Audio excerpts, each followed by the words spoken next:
If you need a good compressor for anything really, I put this on our lawn trailer for cutting grass, for changing blades and whatnot, air and tires. This come from Harbour freight. It's got the Predator engine. It's a 9-gallon.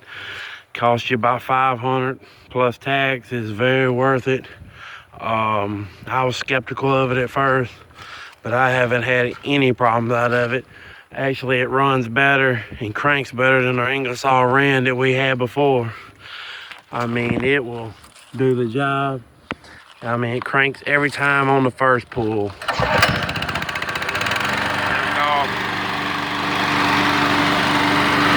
doesn't take long for it to build up the pressure. See the pressure coming up fast.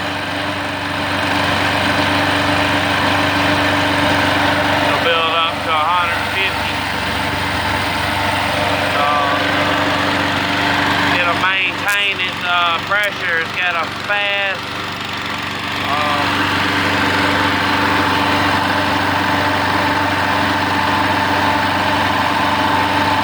well worth the money. Clean compressor.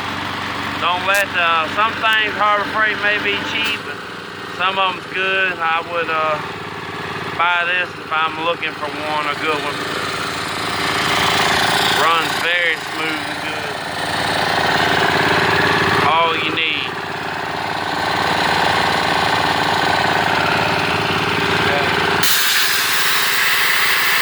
Just kick right back up. Start building right back up. Ready to go again.